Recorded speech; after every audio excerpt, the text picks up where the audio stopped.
Palavra da Verdade, com Hernandes Dias Lopes. Então, gente melhor que nós está partindo. E se nós estamos aqui, é por bondade de Deus. E devemos reconhecer isso, com humildade, porque Deus ainda tem um propósito a cumprir na nossa vida. Convido você para abrir sua Bíblia comigo. Primeiro livro dos Reis, capítulo 17. Nós vamos ler dos versos 1 a 10. Primeiro Reis 17, de 1 a 10. Você que está acompanhando aí pelas redes sociais da igreja, na sua casa, abra sua Bíblia também. Mantenha sua Bíblia aberta. Está escrito o seguinte, 1 Reis 17. Então Elias, o tesbita, dos moradores de Gileade, disse a Acabe: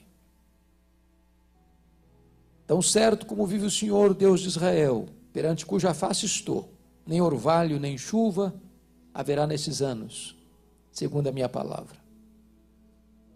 Veio-lhe a palavra do Senhor dizendo: retira-te daqui, vai para a banda do Oriente, esconde-te junto à torrente de Quirite, fronteira ao Jordão. Beberás da torrente, e ordenei aos corvos que ali mesmo te sustentem.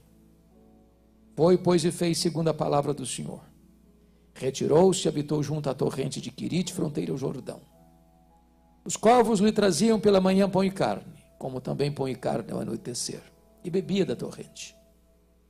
Mas passados os dias a torrente secou, porque não chovia sobre a terra. Então lhe veio a palavra do Senhor, dizendo: dispõe-te, vai a Sarepta, que pertence a Sidom, e demora-te ali, onde ordenei a uma mulher viúva que te dê comida. Então ele se levantou e se foi a Sarepta. Amém. Irmãos amados, afirmar que nós estamos vivendo hoje uma crise agônica, aguda, endêmica e sistêmica, já não impacta mais ninguém. As gerações futuras vão estudar nos anais da história o que nós estamos vivendo hoje.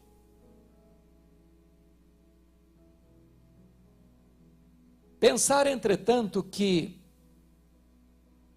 Elias estava vivendo um período talvez pior do que o nosso. Já quase 2.700 anos nos faz refletir. Eu queria situar Elias no tempo e no espaço para extrairmos daqui algumas lições. Vocês se lembram que houve em Israel 120 anos de monarquia, num Reino Unido, 40 anos sob Saul, 40 sob Davi, 40 sob Salomão.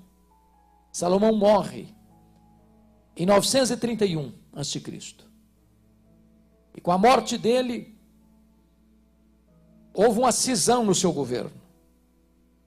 Das 12 tribos, 10 seguem a liderança cismática de Jeroboão I, formando o que nós chamamos de Reino do Norte, Israel, cuja capital veio a ser Samaria. Esse reino durou 209 anos, de 931 a 722, quando a Síria levou este reino para o cativeiro e nunca mais se restabeleceu como hegemonia política. Nesses 209 anos, nós tivemos 19 reis, em 8 dinastias diferentes, 8 famílias diferentes governando. Curiosamente, nenhum desses 19 reis andou com Deus. Todos foram maus, todos foram ímpios, todos foram perversos. Para vocês terem uma ideia, esse Jeroboão que provoca essa cisão, governou 22 anos. Quando ele morre, seu filho Nadab reina 2 anos e é assassinado por Baasa. Mas quem assassina o rei não vai preso, assume o trono e começa a governar em seu lugar. Conspiração, traição. Baasa reina 24 anos. Morre seu filho Elá, reina 2 anos. E é assassinado por Zenri. E Zenri toma o governo. A população se revolta, faz um motim ao redor do palácio. Percebendo que não podia fugir, se mata, botando fogo no palácio e morrendo no meio das chamas. Assume o governo Onri, conhecido como o pior dos reis até então. E quando ele termina de reinar 12 anos depois, assume o governo Acabe, filho dele, que é pior do que o pai. Se não bastasse isso, ele se casa com a pior mulher do mundo, Jezabel. A mulher era assassina, era feiticeira e era mandona. O rei era apenas um boneco na sua mão. E essa mulher impôs o culto a Baal à força da baioneta em Israel. E começa a perseguir e a matar os profetas de Deus. Um tempo de terrível crise política, econômica, moral, social e espiritual. É nesse tempo de crise que Deus levanta, não um partido político,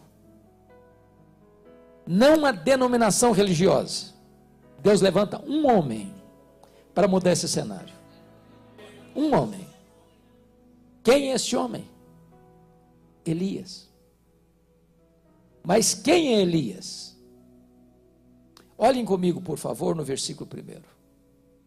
Então Elias, o tesbita dos moradores de Gileade. Quando diz Elias, o tesbita, não está falando da família dele, do sobrenome dele. Está falando da procedência geográfica dele. Ele vem de Tisbé.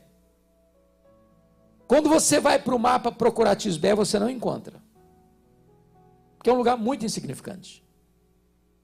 Quando você vai pesquisar sobre a família dele, ele não vem de uma família rica. Ele não vem de uma escola de profetas. Ele não vem de uma família sacerdotal. Elias é um homem desconhecido, de uma família desconhecida, de um lugar desconhecido, mas um homem levantado por Deus. E aqui nós aprendemos a primeira lição. Deus não precisa de estrelas para fazer a sua obra. Deus não precisa de figurões para fazer a sua obra. Deus pode levantar gente como você e eu, como Elias, para fazer a sua obra. Talvez, irmãos, um dos grandes problemas da igreja evangélica brasileira é que tem estrelas demais, figurões demais, gente que se julga importante demais. E você e eu, que talvez temos uma origem rural, antes até da chegada da luz elétrica no campo, a noite escura e você olhava para o céu, bordejado de estrelas, você aprende uma lição. As estrelas só brilham quando o sol não está brilhando. Porque quando o sol está brilhando, não tem espaço para as estrelas brilharem. Quando Jesus, o sol da justiça, está brilhando, não tem espaço para homens brilharem. Porque Deus não divide a sua glória com ninguém.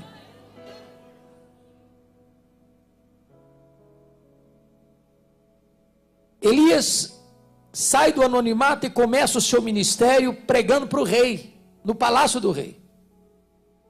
Muitos de nós passarão pelo ministério sem nunca ir no palácio pregar para o rei. Pois Elias começa pregando para o rei no palácio do rei. E o que ele diz para o rei é algo chocante. Ele chega e diz: tão certo como vive o Senhor Deus de Israel, perante cuja face estou.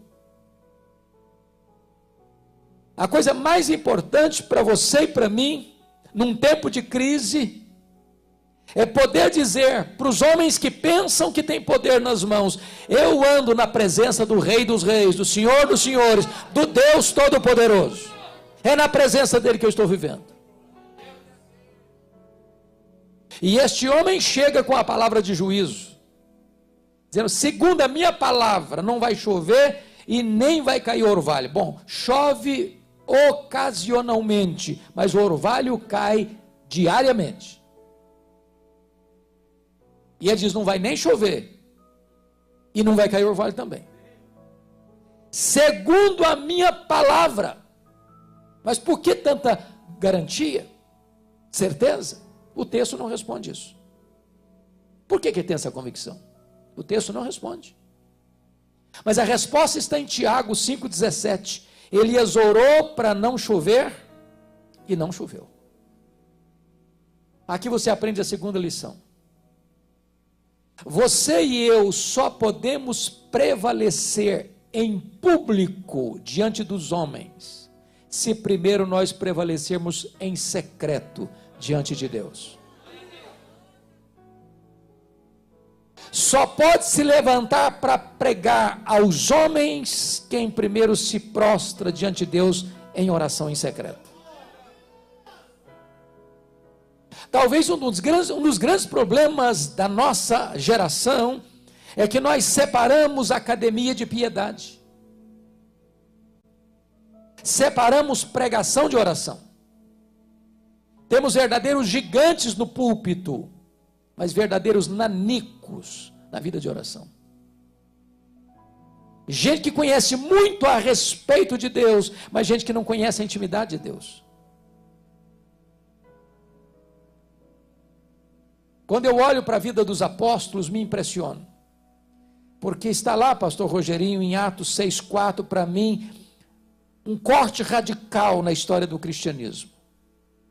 Quando os apóstolos tomaram uma decisão histórica, quanto a nós, nos consagraremos à oração e ao ministério da palavra.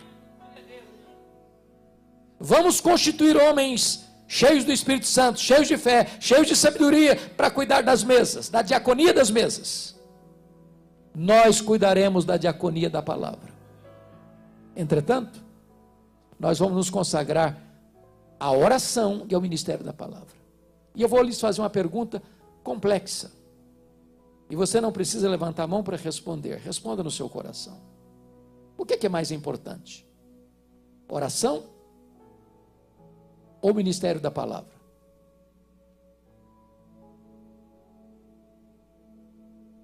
Eu já li muitos comentários sobre isso, não encontrei resposta. A melhor resposta que eu já ouvi a essa pergunta veio de um pastor coreano, que disse assim: Deus valoriza tanto a sua palavra, Deus dá tanta primazia e supremacia à sua palavra, que ele colocou a oração primeiro. Porque se você não for um homem e uma mulher de oração, não haverá poder para você pregar a palavra. Se nós quisermos ver as maravilhas de Deus acontecendo, nós precisamos primeiro nos matricular na escola de oração.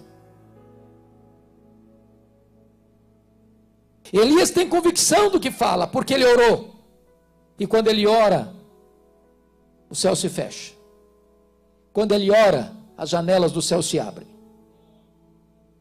Quando ele ora, o azeite se multiplica na botija da viúva. Quando ele ora, a morte precisa bater em retirada. Quando ele ora, o fogo cai do céu.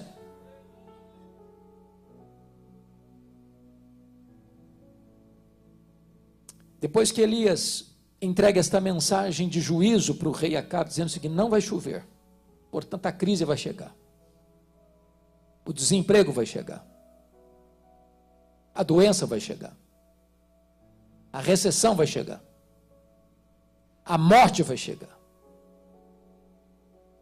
Em juízo a esta nação que virou as costas para Deus, que abandonou o Deus vivo para se prostrar diante de Baal. E diz o versículo 2, que ao entregar essa mensagem, veio-lhe a palavra do Senhor dizendo: retira-te daqui e vai para a banda do Oriente, e esconde-te junto à torrente de Quirite, fronteira ao Jordão. E aqui, irmãos, é um anticlímax. Porque tudo que um pastor ou um pregador não quer é se isolar, é caminhar na direção da solidão. Ele gosta de caminhar na direção da multidão. Deus manda Elias se esconder num deserto. E você e eu não gostamos do deserto, porque deserto não nos promove, nos humilha. O deserto não acende as luzes dos holofotes sobre nós, apaga as luzes. O deserto não nos exalta, nos humilha. Ele não nos engrandece, ele nos quebra. Mas o deserto não é um acidente de percurso na jornada da vida. O deserto é uma escola de treinamento. O deserto é a escola superior do Espírito Santo, onde ele treina os seus melhores líderes. É Deus quem nos matricula na escola do deserto. E quando Deus nos matricula na escola do deserto, Ele tem dois propósitos. Primeiro, trabalhar em nós. Trabalhar em nós. Ô irmãos, talvez nós vamos aprender mais com esta pandemia do que em anos de prosperidade. Quem de nós não está plenamente convencido da nossa vulnerabilidade? Quem de nós não está convencido que os ícones da sociedade, os ídolos do mundo, têm os pés de barro? O poder econômico, o poder político, o poder da ciência, o poder da tecnologia. Há poucos dias li um relatório triste de uma filha cujo pai, um homem riquíssimo, morreu de Covid-19. E ela disse: o que é mais terrível para a nossa família é que o nosso pai morreu por algo que é de graça. O dinheiro não compra o ar nos seus pulmões.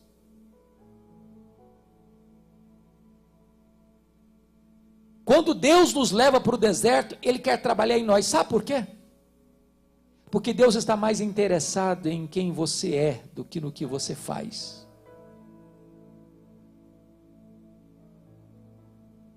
Primeiro Deus trabalha em nós, depois Deus trabalha através de nós. Você gasta algumas horas para preparar um sermão, mas você gasta uma vida para edificar uma vida.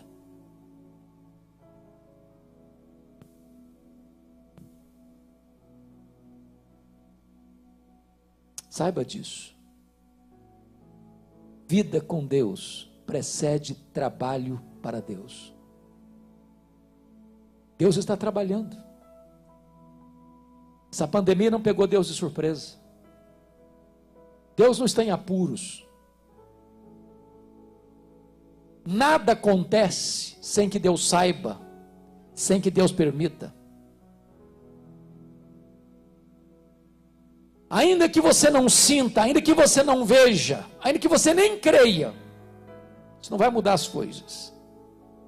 O que nós sabemos à luz da Escritura é que todas as coisas cooperam para o bem daqueles que amam a Deus, daqueles que são chamados segundo o seu propósito. Nosso Deus não é sádico. Nosso Deus é soberano e bom. Se Ele nos leva para o deserto, é porque Ele quer trabalhar em nós, para depois então trabalhar através de nós. Mas a segunda lição do deserto, irmãos, quando Deus nos leva para o deserto, é nos ensinar que nós precisamos depender mais do provedor do que da provisão. Veja você no versículo 7, que Elias está onde Deus mandou ele estar, fazendo o que Deus mandou ele fazer. garçons voadores vão levar comida para ele. Ele bebe da fonte, mas diz o texto no verso 7, que passados os dias a torrente secou. A grande pergunta é, o que você vai fazer quando a sua fonte seca? E eu quero dizer para você que quando a sua fonte seca, Deus sabe onde você está. Deus sabe para onde você deve ir. E Deus sabe o que você deve fazer. A sua fonte pode secar, mas os mananciais de Deus continuam jorrando. A sua despensa pode ficar vazia, mas os celeiros de Deus continuam cheios. Você precisa entender uma coisa: você depende do provedor mais do que da provisão. Confiar na provisão é muito fácil. Você tem dinheiro, você tem mercado aberto, você vai lá e compra. Mas e quando a provisão acaba? Deus continua sendo o seu provedor. Me permita ilustrar isso com experiência pessoal. No ano 2000, eu fui para os Estados Unidos com a minha família, minha esposa, meus 2 filhos, que eram pequenos, para fazer um curso de doutorado na área de pregação. A igreja que eu sou pastor desde 85, há 35 anos, na época votou um valor para o nosso sustento. Na época votaram $2.300 por mês. E eu fui com expectativa de achar pelo menos meia bolsa. Fui para o Jackson, Mississippi. Quando eu chego lá, não tinha bolsa de 1 centavo. Quando eu chego lá, não encontrei escola pública para os meus filhos. Precisei pagar uma escola cristã. Não tem transporte público. Tive que comprar um carro velho. Tive que pagar a escola de inglês. Tive que pagar aluguel. Tive que pagar seminário. E percebi que as minhas despesas nunca ficaram inferiores a 3 mil por mês. Bom, mas dos valores que eu recebia, eu tinha alguma coisa para deduzir. Primeiro, que todo pastor é dizimista. Pelo menos pressupõe que seja. Então, se eu recebia 2.300, já deixava 220 na tesouraria da igreja. Recebia 2.70. Há uma senhora que mora conosco já há mais de 30 anos. Membro da nossa família, eu achei que não seria honesto nem justo desampará-la nesse período. Continuei pagando o salário dela. Em outras palavras, eu recebi em torno de 1.500. Quando eu chego lá, levei toda a nossa economia. Com 5 meses, a economia acabou. O carro que era velho quebrou. Levei para a oficina $1.350 para consertar, não tinha dinheiro para tirar o carro da oficina. Levantava todo dia, 4 horas da manhã, com a minha esposa, para limparmos a escola, para ganharmos um desconto de $200 na prestação da escola dos filhos. Com 5 meses também houve uma inflamação no meu braço, e eu não conseguia segurar o rodo nem a vassoura mais. Tive que dispensar o trabalho, menos $200 no orçamento. Eu só tinha 2 opções.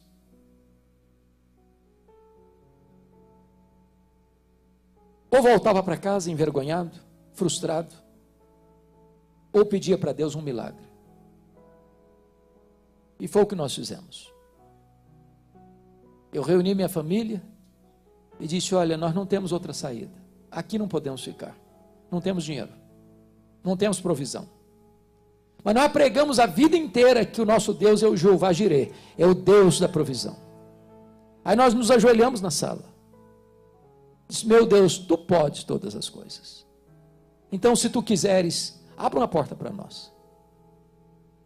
Quando levantamos dos joelhos, o telefone tocou. Corri para atender. Era um convite para eu pregar na Pensilvânia. Eu não tinha o dinheiro do lanche no bolso.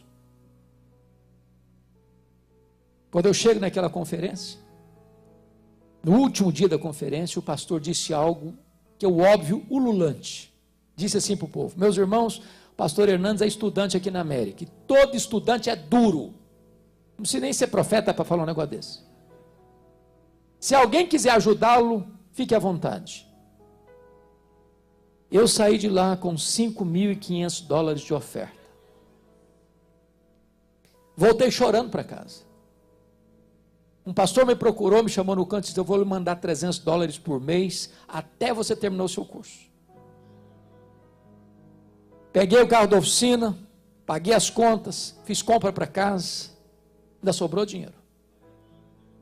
Semana seguinte, um outro telefonema, um convite para pregar em New Hampshire, a 2.500 quilômetros de onde eu morava.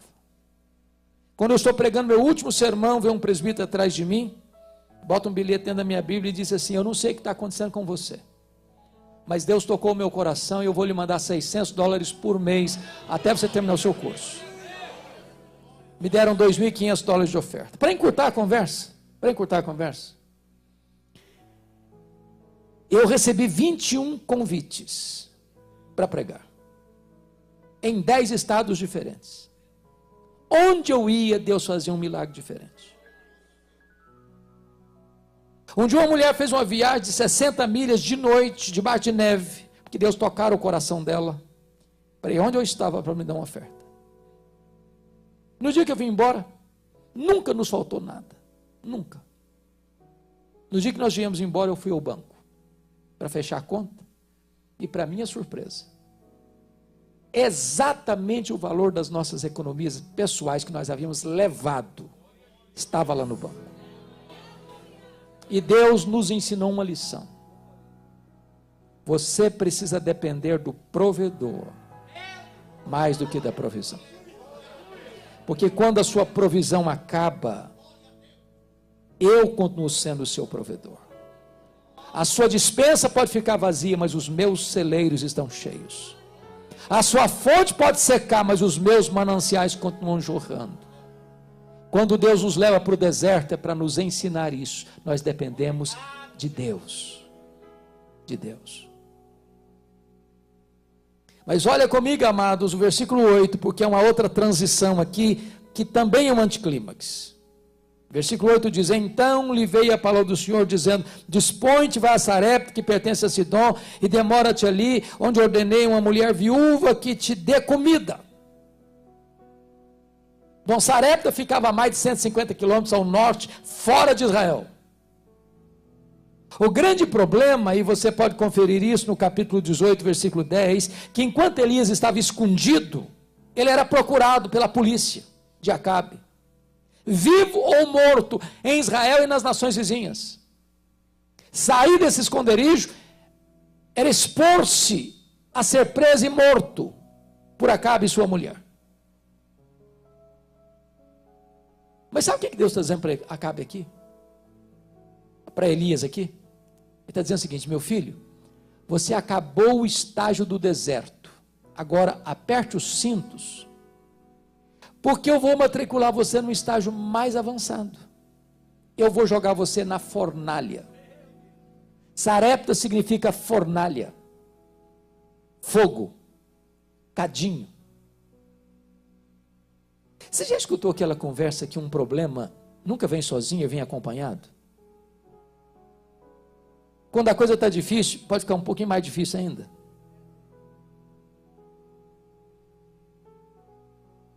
Parece que Deus tem senso de humor.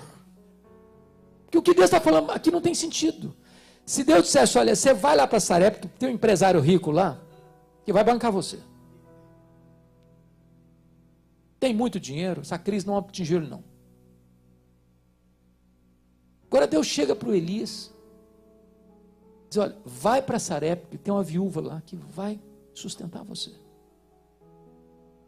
E ele sai de Querite para não morrer de sede, e quase morre de fome quando ele chega lá, porque a mulher que vai sustentá-lo está morrendo de fome. Pode entender isso?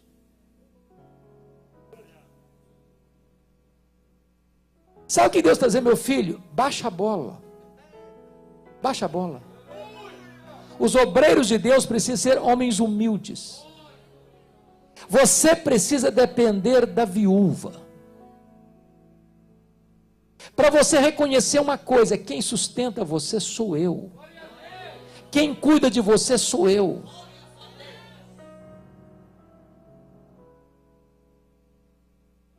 O que eu acho maravilhoso é que aquela viúva conheceu a Deus na cozinha. Tem lugar melhor para conhecer a Deus que na cozinha?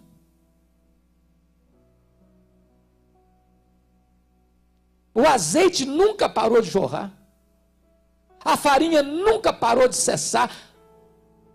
A provisão era um milagre diário, porque o que você nota no texto, não é que Deus chegou lá e multiplicou um saco de trigo e um tonel de azeite, não.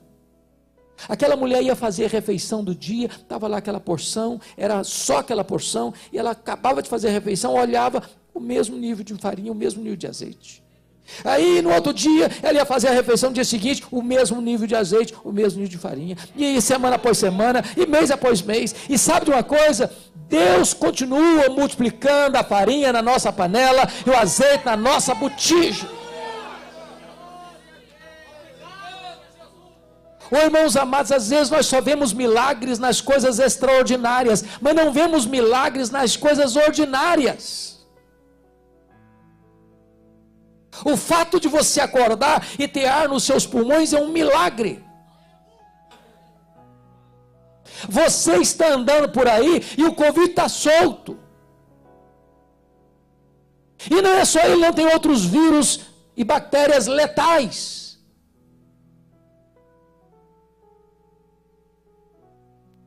Quantas viagens de carro você já fez por estradas perigosas, e você saiu e você chegou, e você não viu que tinha anjos de Deus à sua volta, protegendo você? Então o fato de você e eu estarmos vivos hoje, estarmos na casa de Deus hoje, é um milagre. O fato de ter pão na sua mesa todo dia é um milagre. O fato de você ter saúde é um milagre. O fato de você ter família é um milagre. O fato de você ser servo de Deus é um milagre.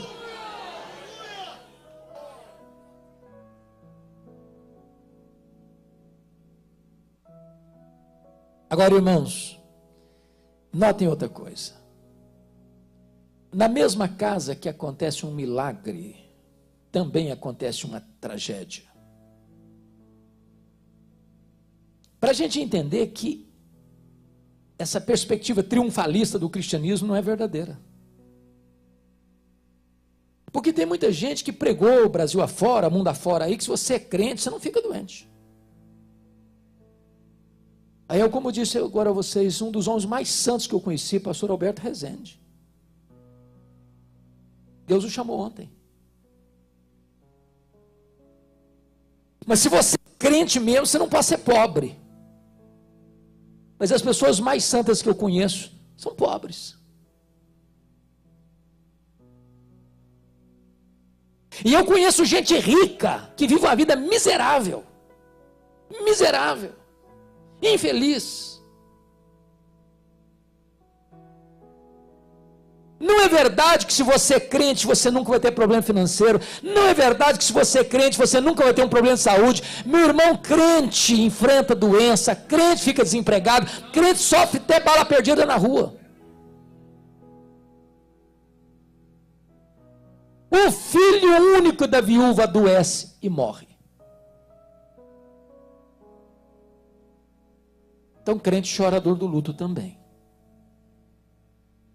Nem por isso você é menos crente. Nem por isso Deus ama você menos.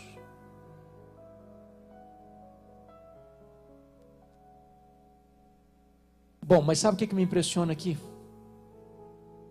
E é nós que somos pastores, agora vamos dizer aos colegas pastores.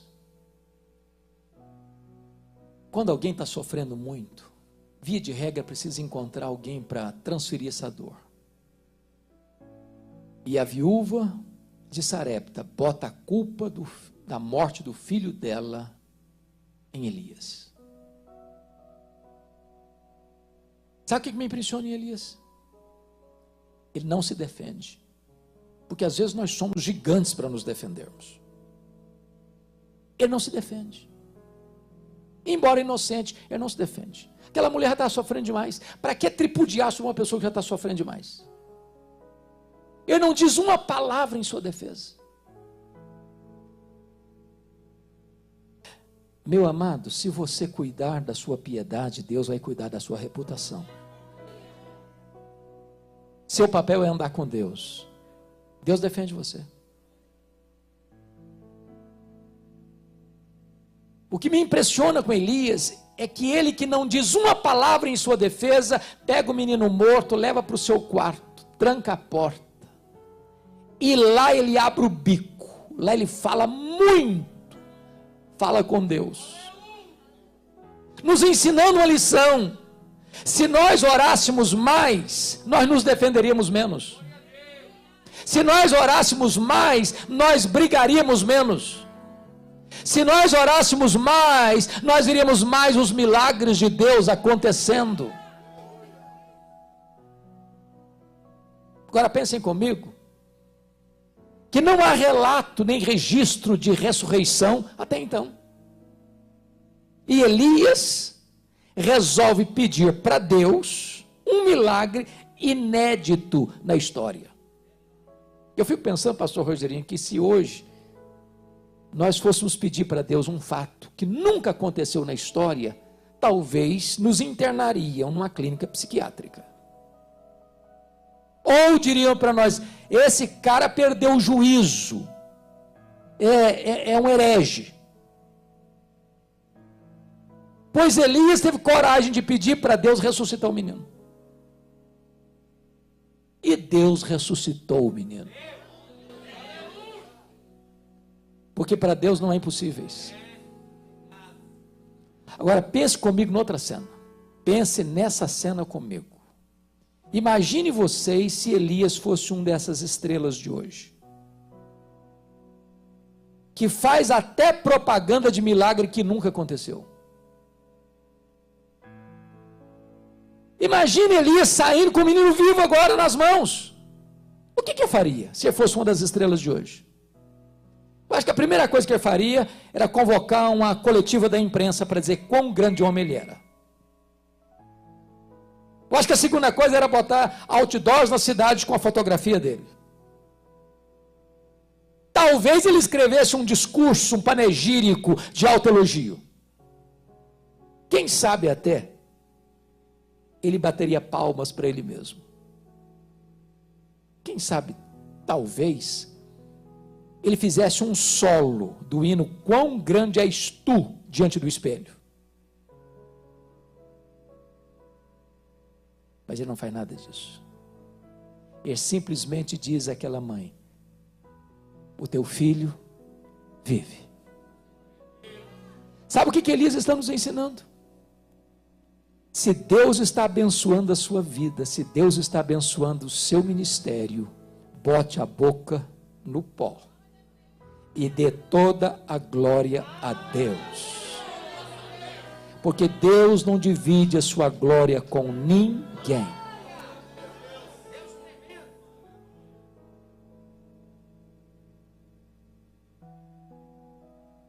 Entretanto, diz a Bíblia em 1 Samuel 2,30, que aos que honram a Deus, Deus os honra. O último versículo deste capítulo, e eu quero terminar aqui, fechando a minha palavra,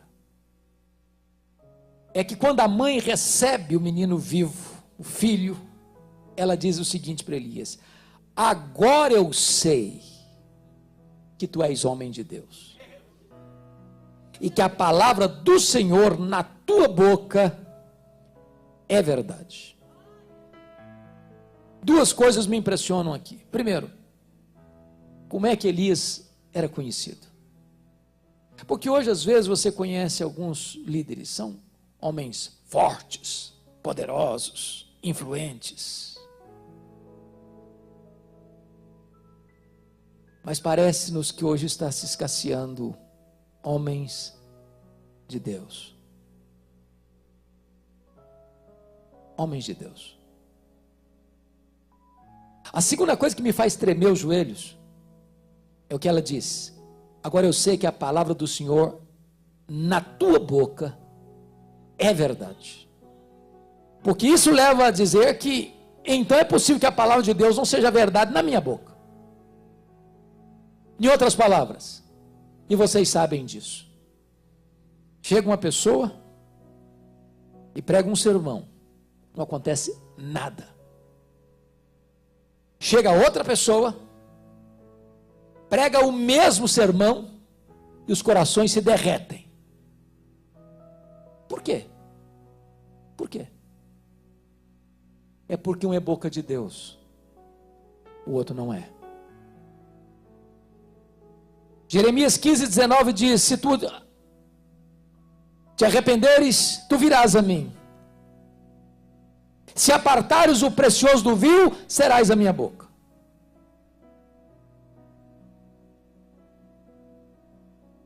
Na igreja presbiteriana, tivemos um pastor que era o xodó, a pessoa assim mais amável e querida da igreja.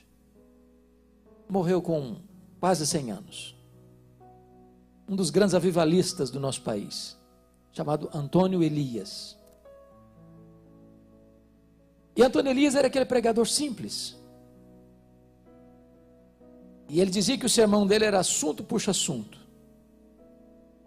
E eu nunca vi e nem ouvi Antônio Elias pregando sem lágrimas nos olhos, e nunca vi Antônio Elias pregando sem lágrimas nos olhos de quem estava escutando.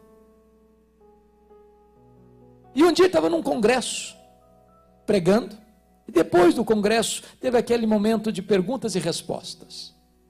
E alguém então se levanta para fazer uma pergunta teológica para ele. Perguntou assim: pastor Antônio Elias, explica para nós o que significa unção. O que é unção? E ele, com a maneira simples, descontraída dele, disse: é muito simples de entender isso. Como não? Unção significa que uns são, outros não são. É isso. Agora eu sei que a palavra do Senhor na sua boca é verdade. Sabe o que me impressiona, irmãos? É que os melhores sermões da história estão disponíveis na língua portuguesa. Os melhores sermões de João Crisóstomo, o Boca de Ouro, sermões de Aurélio Agostinho, sermões de Martinho Lutero, sermões de Charles Haddon Spurgeon, sermões de Dwight Lyman Moody, sermões de George Whitefield, sermões de John Wesley, sermões de Mark Lloyd Jones, sermões que Deus usou para levar centenas, milhares de pessoas a Cristo, sermões de Jonathan Edwards, estão disponíveis. Vocês todos já ouviram falar, com certeza, do famoso sermão que Jonathan Edwards pregou em Enfield, pecadores nas mãos de um Deus irado, onde ele orou e jejuou vários dias, e ao pregar aquele sermão, de noite, ele segurava a lamparina numa mão, o esboço na outra mão, e lia o sermão. E na medida que ele ia pregando o sermão, o auditório foi sendo tomado de convicção de pecado, e as pessoas se agarravam na pilastra do templo, como se o inferno estivesse aberto debaixo dos seus pés, e em lágrimas o auditório caiu prostrado, arrependido, e naquela noite mais de 500 pessoas convertidas. Há pouco tempo eu soube de um seminarista, que pegou esse sermão, pecadores nas mãos de um Deus irado, decorou o sermão, palavra por palavra, sentença por sentença, e chegou na igreja e pregou com todo entusiasmo o sermão, e o auditório caiu também, mas de sono, o sermão era o mesmo, mas quem pregava o sermão era outra pessoa.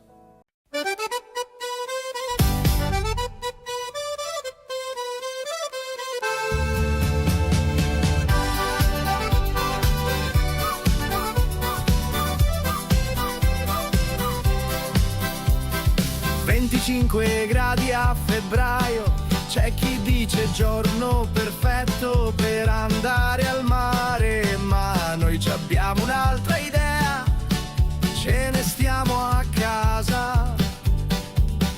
Alle 8:15 parte la spedizione, da San Vito dei Normanni direzione San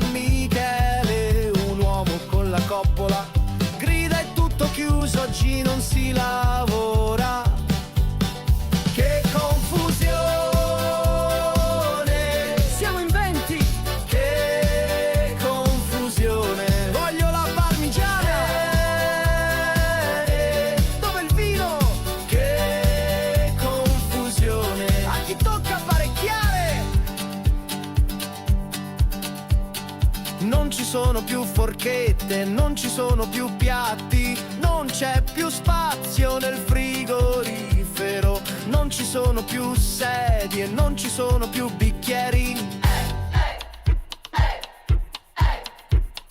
Non ci sono più coltelli, non ci sono più cucchiai, non c'è più spazio nel frigorifero, non ci sono più sedie, non ci sono più bicchieri. Che confusione, siamo in 20. Che confusione, voglio la parmigiana. Dove il vino? Che confusione, a chi tocca apparecchiare.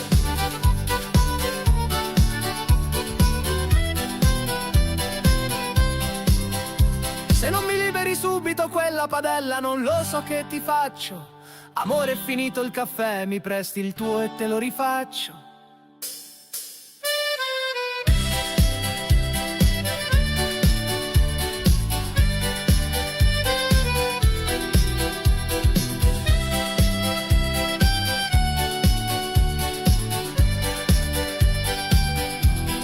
Che confusione,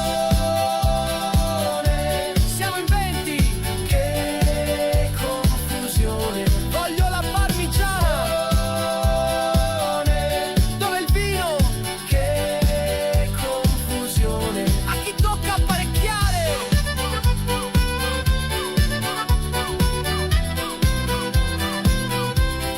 Che confusione.